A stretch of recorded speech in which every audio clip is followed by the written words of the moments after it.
Good morning, everyone. We are the Group 9, and we are going to present to you the introduction to geometric modeling. My name is Manuel Laguatan. My name is James Joshua Mabunga. And I am Rose L. Madrona. We are from the School of Kulayan ng Lungsod ng Lipa, ACT Second Year. So, for today's video, we will discuss the definition, purpose, types of geometric modeling, mathematical foundation, representation technique, application, challenges, future, trends, and benefits. So first thing we will discuss is what is geometric modeling? Geometric modeling is a fundamental discipline in computer science engineering that involves the creation, representation, and manipulation of digital models of physical objects or shapes. It serves as the mathematical foundation for various applications in design, simulation, and visualization. Geometric modeling is the process of using mathematical and computational methods to describe and represent objects, surface, and volume in a virtual.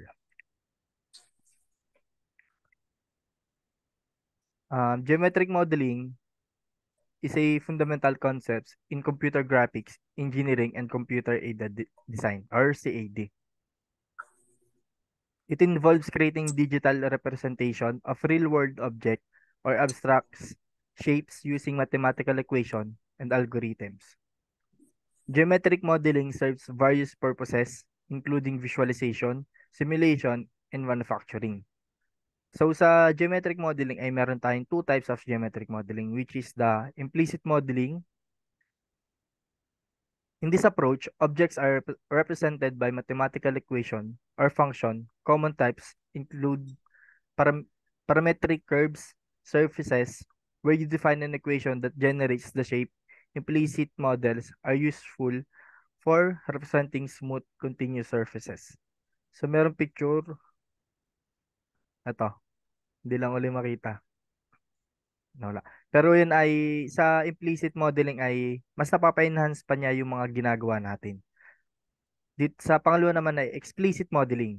This approach uses discrete elements like points, lines, and polygons to create an objects, shapes, is commonly used in 3D modeling and computer graphics, where complex shapes are approximated using meshes of simpler primitives. Gumagamit to ng discrete na element tulad ng mga linya upang lumikha ng hugis ng isang bagay. Ito ay karaniwan nating ginagamit sa pagte-3D sa pagmomodel at computer graphics, kung saan ang mga komplikadong hugis ay tinatansya gamit ang mga mata sa mga simpleng primitive.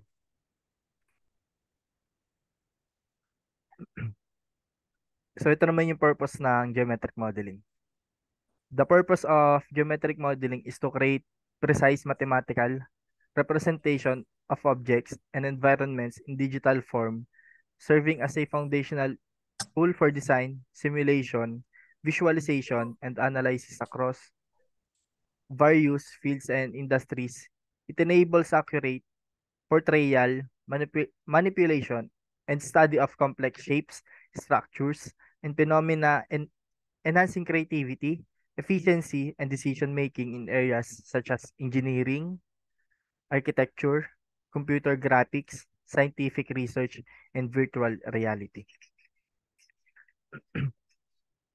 Geometric modeling is the process of capturing the properties of an object or system using mathematical formulae. Computer geometric modeling is the field that discusses the mathematical methods behind the modeling of realistic object for computer graphics and aided design. So, sunod naman ay yung tatlong steps for geometric modeling. So, una ay create a basic geometric object using points, lines, curves, etc. in a computer-aided design software. Step 1 ay gagawa tayo ng mga object gamit yung mga line, point, or kahit anong mga guhit na ang kalalabasan nito ay mga object.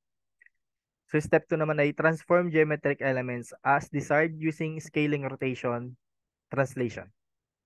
So dito ay pagsasama-samahin naman natin yung mga nagawa natin. Pwede tayong gumamit ng yung mga scaling, rotation, and translation. So sa step 3 naman ay integrate elements of the object to create the final geometric model. Dito naman ay ifa-finalize na natin yung overall na nagawa natin. Kumbaga yung mga napagsama-sama natin na object ay pagsasama-samahin natin, pagdidikitan na natin. Tapos dito na papasok yung mga pag-check kung may sobra ba or mali sa mga nagawa natin.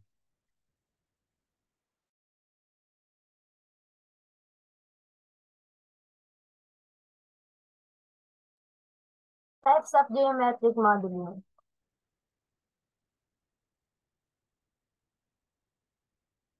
Wireframe modeling definition represents objects using lines and points in a 3D space, outlining their basic structure.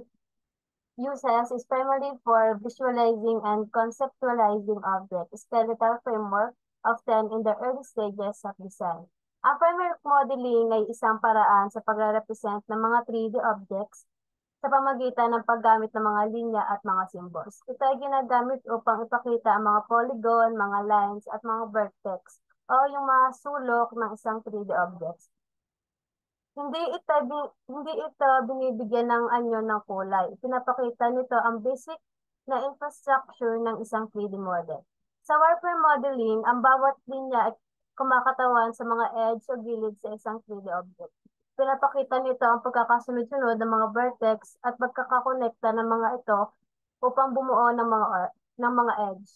Ito ay isang simpleng paraan sa 3D model.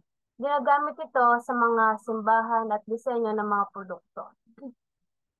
Mahalaga ang wireframe modeling upang makuha ang tamang struktura ng isang 3D na bagay bago ito mapalagay sa mas detalyadong mga pag-aari tulad ng solid modeling o surface modeling. Ito ay isang pangunahing yugto sa proseso ng paggagawa ng 3D object sa mga computer-aided design or CAD system.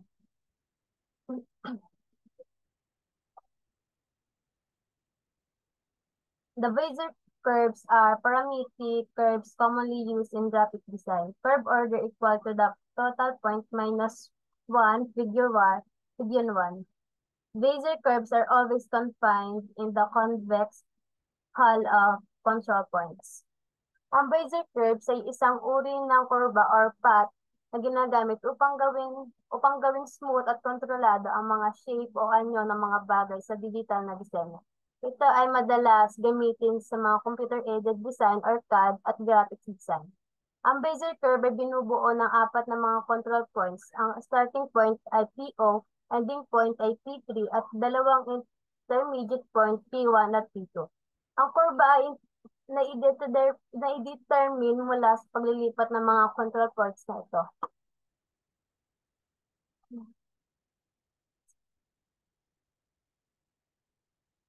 Ang spline are smooth curves into the or 3D with specified control points. Control points determine the shape of the curves. If a curve passes through all points, it is said to be interpolated. Otherwise, it is said to be approximated. Cubic Bezier curves interpolate the two ends points and approximate the two other points curves at tangent at P1 and P4.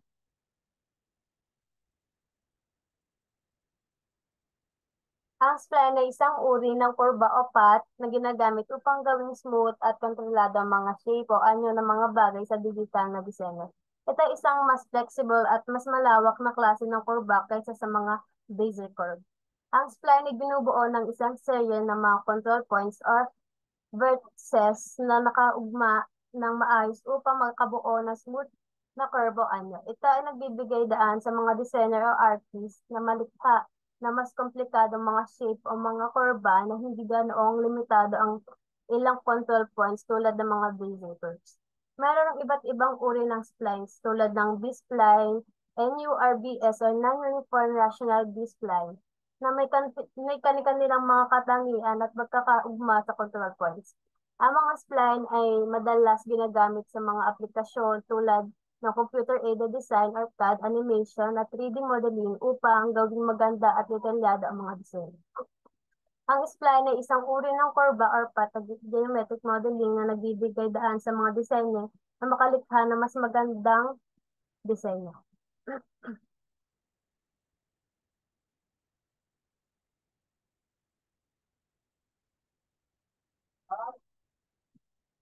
Mamaya.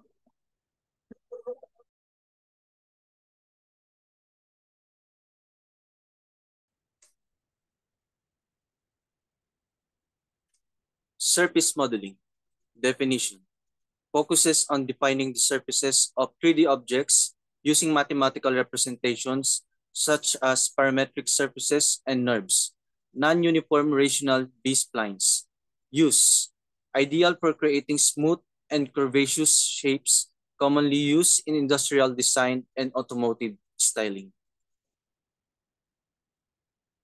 Surface modeling is a crucial tool in various industries, particularly in automotive design, where it helps create complex shapes and surfaces for vehicle bodies, ensuring safety, performance, and aesthetics, and saving time and resources in the design process.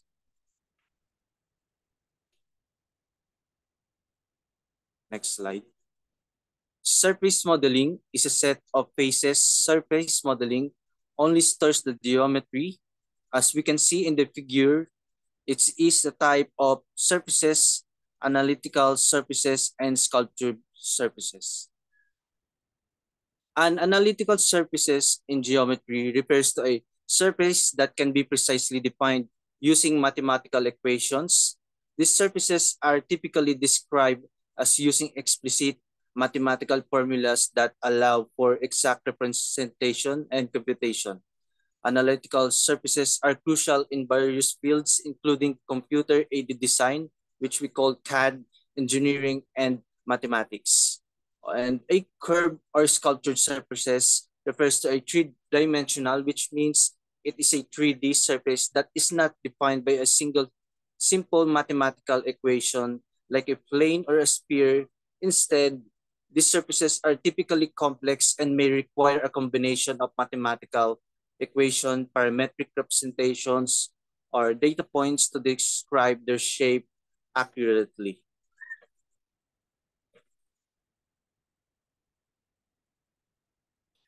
Bezier surfaces. The Bezier surfaces of degree, which n and m has a set of n plus 1, m plus 1 control points. Bezier surfaces can be of any degree, but bicubic Bezier surfaces generally provide enough degrees of freedom for most applications. The figure shows the Bezier surfaces, which is control points. Figure sums shows some of application of the Bezier curves in geometric modeling.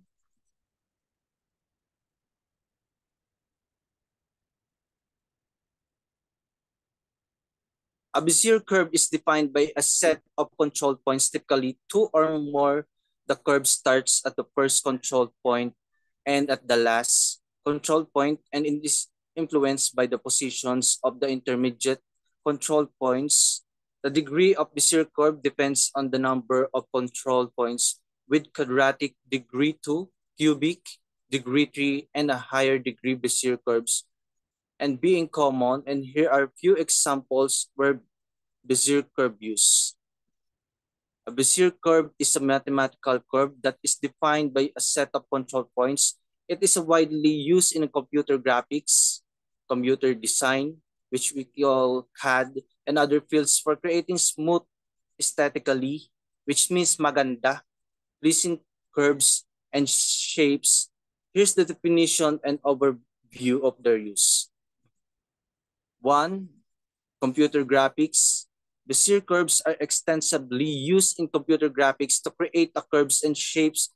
They are employed in 2D graphics for drawing curves, lines, and shapes, and in 3D graphics for creating smooth surfaces such as NURBS, which we call non-uniform rational B-spline surfaces. Typography. Bezier curves are used in font designs. Fonts are often represented using Bezier curves to define the precise shape of characters, allowing for smooth and scalable text rendering. Animation. In animation software, Bezier curves are used in define the path of motion for objects. Animations can manipulate control points, create fluid and controlled motion paths. CAD and engineering. Bezier curves are valuable in CAD and engineering applications for designing and modeling curves and surfaces. They are used to create complex shapes, vehicle profiles, and more. Image editing. Image editing software, Bezier curves are used to create and edit vector graphics, allowing for precise manipulation of shapes and paths. Robotics and path planning. Curves can define a robot motion paths in robotics and automated systems, ensuring that the robots follow smooth and predictable trajectories. Industrial design. Bezier curves are employed in industrial design for creating ergonomic and aesthetically pleasing product shapes. 3D modeling.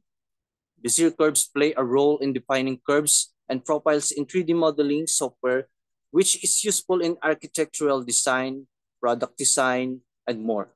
Sculpting. Artists and sculptors are used Bezier curves in digital sculpting software to create and refine 3D shapes and surfaces. Bezier curves are flexibility and precision in shaping curves and surfaces, making them a fundamental tool in various creative and technical fields that are known for their ability to generate smooth, predictable, and visually appealing curves, making them a cornerstone of computer-aided design and graphics.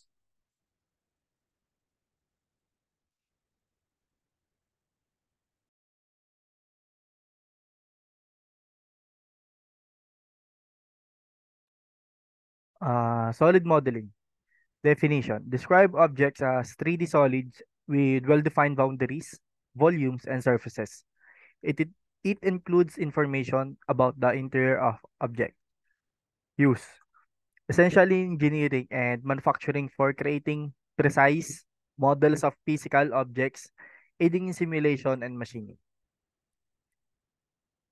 Solid modeling is the computer modeling of 3D solid objects. The object of solid modeling is to ensure that every surface is geometrically correct. This is considered the most complex aspect to master in computer-aided design or CAD because it requires the CAD software to simulate the object from within and outside. Yeah. So by the help of this modeling, solid ang pagkaka-3D dito dahil well-defined yung mga boundaries and volumes at surfaces nito. Saktong-sakto to lang, sobra-sobra. Where is solid modeling used?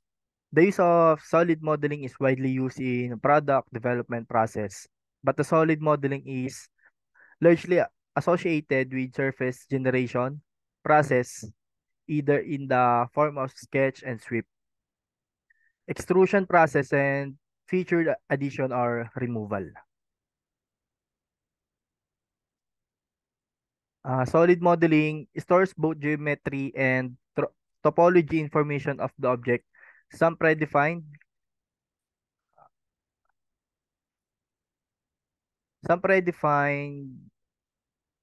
constructive solid geometry are cylinder, cone, sphere, and rectangular prism. Constructive solid geometry follows the Boolean operation or figure 6, and that tree model figure 7, those are tools to generate a variety of objects from signal original simple shapes. Figure 6 is ang solid modeling ay nag-iimbak ng parehong geometry at topology na information ng object. Ang ilang paunang natukoy na constructed solid geometry at cylinder, cone, sphere, at rectangular prism. Figure 6. Ito yung kanina yung sa Boolean operation. Figure 6 is Boolean operation are named after George Boole, a 19th century mathematician who developed a system of logic based on binary values, true or false, on or off, 1 or 0. In 3D modeling, Boolean operation use these values to determine which part of two or more objects should be kept or discarded when they are combined. Dito naman sa figure 7, CSG objects can be represented by binary trees, where leaves represent primitives and nodes represent operation. In this figure, the nodes are labeled intersection, U, and difference in 3D computer graphics, and CAD, CSG is often used in procedural modeling. So ito yung itsura nung sa sinabi natin kanina sa figure 6, Boolean operation in constructive solid geometric modeling, at saka yung isang figure 7 na modeling tree or constructive geometric modeling tree. So dito sa pinakauna na to, sa pinakataas, yung sa figure 6 ay isa muna sa intersection. Kung pansin nyo dito ay mas lamang ang blue, mas main object dito yung blue. So sa sunod naman yung union na ang symbol ay pa letter U. Next in I, mas lamang naman dito yung kulay yellow. So sa unang backslash sa figure 6 ay parehas na sila ng shape which was turned into both circle. Pinagdikit nila sila in one shape. Ayan, kung pansin nyo. Isa na yung shape niya, pabilog na. Hindi na siya pa-square unlike sa kanina. So sa last naman na backslash din ay combine na sila, balance na sila in one shape lang din. Ayan, kung dito sa may una backslash ay mas lamang yung yellow, dito naman sa pinakalas na backslash ay balance na yung kanya color. Ang nasa labas ay blue and nasa loob ay yellow. Dito naman sa figure 7, constructive geometric modeling tree. So sa figure 7 naman ay gumagamit dito ng tree or gumagamit dito ng step-by-step or procedural to form a final project after mag-construct ng mga gagamitin ng object like shape, color, etc. Pagsasamahin na sila in one, ayan, parang andito sa presentation. Ayan, once na nag-add sila dito, gumamit sila ng mga intersection, union, tsaka slash. Yan. Pagsasama-samahin na nila yan.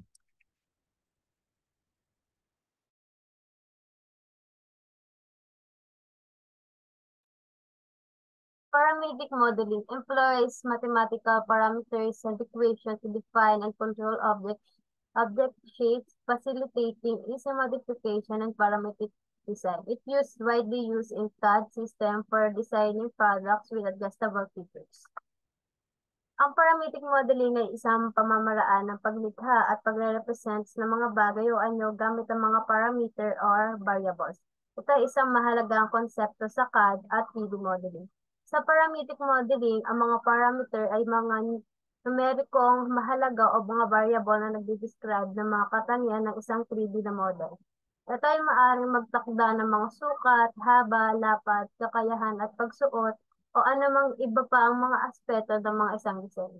Sa halip na gumawa ng mga pagbabago direkta sa 3D model, maaari itong baguhin sa pamamagitan ng pag-adjust ng mga parameter. Isa sa mga pangunahing layunin ng parametric modeling ay ang pagkakaroon ng kakayahan ng madali at mabilis na pag-update at mag-eksperimento sa mga disenyo. Kung mayroong mga parameter na nakakabit sa isang modelo, maaari itong madaling baguhin o i-adjust nang hindi kinakailangan buuin muli ang mga disenyo buong modelo mula sa simula. Ito ay napakahalaga sa industriya ng disenyo sa pagmamanufaktura dahil nagbibigay ito ng mas mataas na produkto at mabilis na pag-angkop sa mga kinakailangang pagbabago.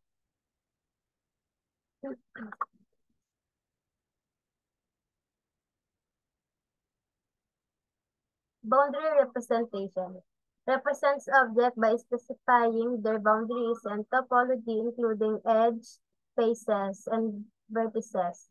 Use variable in CAD and solid modeling for capturing complex shapes and their topological relationships. Ang boundary representation or BREF ay isang paraan ng pag-represent ng mga 3D modeling pamamagitan ng paggamit ng mga kumpol ng mga matataas na antas ng geometry. Ito ay isang mahalagang konsepto sa computer-aided design or CAD at 3D modeling. Sa BREF, ang 3D ay bagay at inuugmot o salaysay gamit ang mga elemento ng kumpol na kinakabilangan ng mga vertices at mga edge at mga mukha. Naroon din ang impormasyon ukol sa pag-uugma o pagkakasunod-sunod ng mga elements, pati na rin ang pagkakaugma ng mga mukha para makabuo ng mga solidong anyo. Mga pangunahing bahagi ng grip ay vertices o yung mga sulok, edge, ito yung mga gilid at mga faces. Ang grip ay napakahalaga sa CAD at 3D modeling dahil ito ay nagbibigay daan sa mga designer na maayos at detalyadong ma-present ang mga 3D modeling.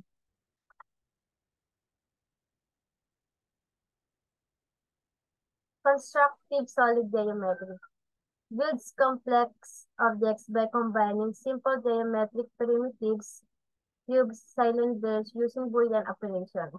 Union, subtraction, intersection is used commonly employed in architectural modeling and procedural generation.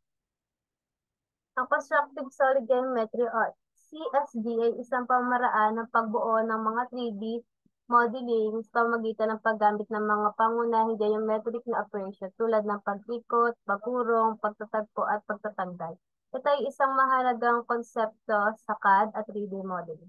Ang CSG ay gumagamit ng mga pangunahing mga anyo tulad ng mga bola, silindro at paramide at ang mga geometric na operation upang makabuo ng mas komplikadong mga modelo. Ang mga pangunahing operation na ito ay maaari gamitin upang pagsamahin, pag-intersect o pag-iba't-ibahin ng mga anyo. Nagre-resulta sa pagbuo ng mas kompleto at detalyadong mga anyo.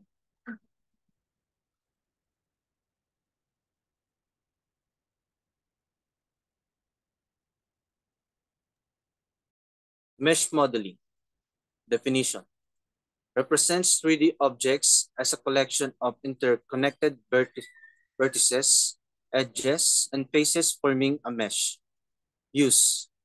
Widely used in a computer graphics, 3D printing, and gaming for its efficiency in rendering and modeling complex surfaces.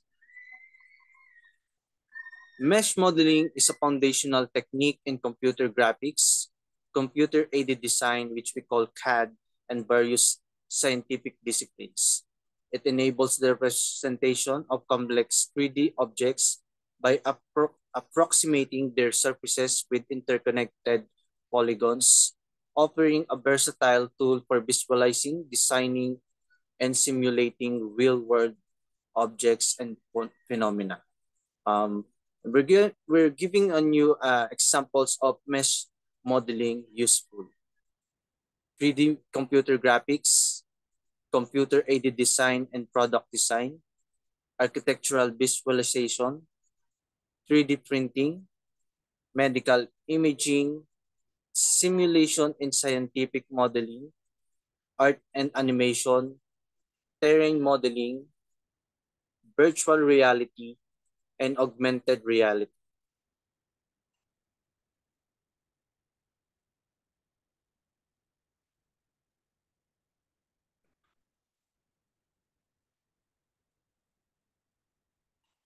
Mesh modeling is a versatile technique that allows for the creation of complex 3D objects and surfaces.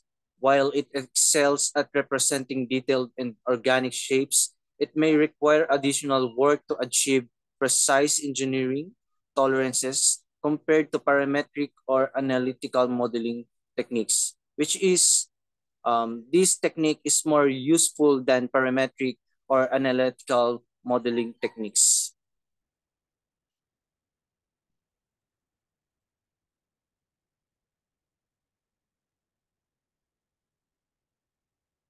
Next slide. Generative design employs algorithms to automatically generate and optimize design solutions based on specified constraints and objectives. Use emerging in design and engineering for efficient and innovative design exploration.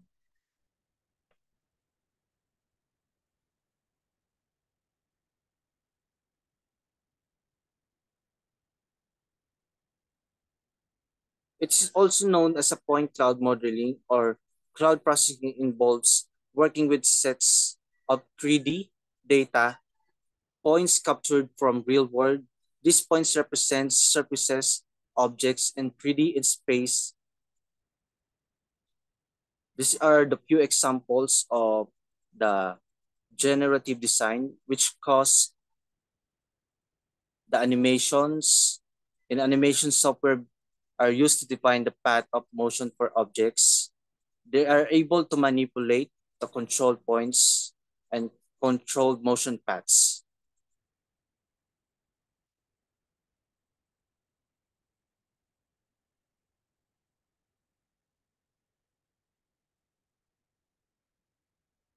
Okay ka na? Yes, yes, yes. Freedom modeling. Definition allows for highly creative and unconstrained modeling, often used in sculpting and artistic design, used in common industries like entertainment, where organic and artistic forms are essential. So dito ay pumapaloob yung sa modeling ito yung mga sculpting or mga sculpture na nakikita natin sa mga art museum. Common ito in industries like yan, entertainment, where organic and artistic forms are essential. Yun. Benefits of using geometric modeling. One, visualization. It allows for the creation of 2D and 3D representation of object, making it easier to understand and communicate complex designs. So yan, by the help of 2D and 3D representation, mas madaling maintindihan ang mga design na ginagawa natin. Precision. Geometric modeling enables precise control over shapes, sizes, and dimension, ensuring accuracy and in designing and manufacturing. Ang mga pag-ulit ng design niya ay dito ay mas ina-enhance natin yung design natin at mas precise or sakto yung mga shapes, size ng bawat object. Design iterations can be quickly explored and modified digitally, reducing the time and cost associated with physical prototypes. Ang mga pag-ulit ng disenyo ay maaaring mabilis na ma-explore at mabago ng digital na binabawasan ng oras at gastos na naugnay sa mga physical na prototype. Number 4 ay simulation geometric models can be used for simulation to test how objects behave under various conditions such as stress, analysis, or fluid dynamics. Maaaring gamitin ang mga geometric na modelo para sa mga simulation upang subukan kung paano kumikilos ang mga bagay sa ilalim ng iba't ibang kondisyon, gaya ng pagsusuri ng stress or fluid dynamics. Number 5, collaboration. It facilitates collaboration among design teams and stakeholders by providing a common digital platform for discussing and refining designs. Manufacturing. Ayan. So number 6 ay geometric models are essential for computer-aided manufacturing, CAM, allowing for the generation of toolpaths and instruction for machining and 3D printing. Ang explanation sa number 5 ay pinapadali nito ang pakipagtulungan or yung collaboration na tinatawag natin sa mga team na didisenyo at mga stakeholders pamamagitan ng pagbibigay ng karaniwang digital platform para sa mga pagtalakay at pagpino ng mga disenyo. Dito naman sa manufacturing, ang mga geometric na modelo ay mahalaga para sa computer-aided manufacturing na nagbibigay daan para sa pagbuo ng mga toolpath at mga tagubilin para sa machining at 3D printing.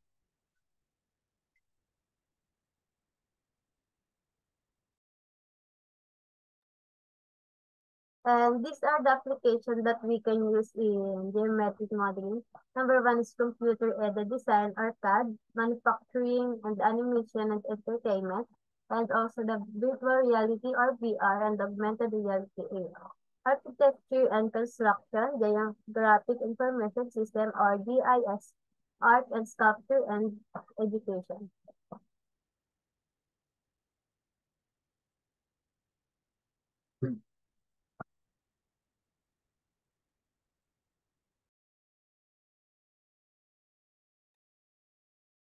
Challenges of using geometric modeling.